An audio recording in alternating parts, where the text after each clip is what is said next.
तर ते म्हटले की ज्याच्या मनामध्ये पाप येतं आणि जो पाप करतो तो दुर्जन, ज्याच्या मनामध्ये पाप येतं पण तो करत नाही, कारण धजावत नाही ते पाप करायला, तो सज्जन,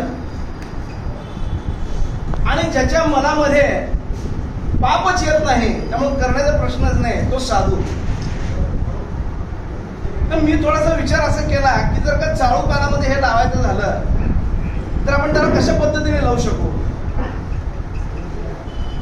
तर जो पैसे खातो आणि लोकांची कामं करत नाही तो दुर्जन, जो पैसे खातो आणि काम करतो तो सज्जन, आणि जो पैसे खात नाही परंतु काम करतो तो साधू.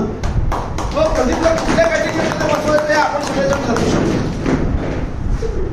अतिशय प्रामाणिक कार्यकर्ता, मन लावून काम करणारा कार्यकर्ता, एखादा विषय जर का त्याच्याकडे दिला तर त्या विषयाचा शेवटपर्यंत करता पाडल्याशिवाय तो थांबणार नाही, असा तो कार्यकर्ता.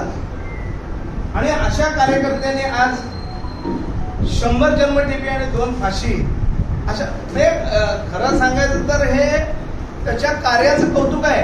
इतक्या जन्मठेपी होणं हे म्हणून म्हणजे गुन्हेगारी क्षेत्र किती वाढत चाललेलं आहे. हे एखाद्या हॉस्पिटलचं उद्घाटन करताना त्यांना हॉस्पिटल तुमचं नीट चालू दे म्हणून शुभेच्छा देणं हे कितपत योग्य वाटतं, म्हणजे लोकांनी आजारी पडावं हॉस्पिटलमध्ये यावं, तसं तुमच्या 100 जन्मठेपी 1000 पर्यंत जावं असं म्हणणं कितपत योग्य माहित नाही.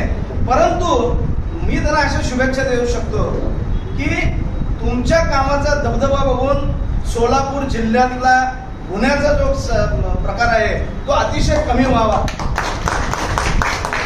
आणि तुमच्याकडे बघून लोकांनी जर का गुन्हे नाही केले तर मला वाटतं दोन्ही बसलेल्या पोलिसांना काही काम राहणार नाही.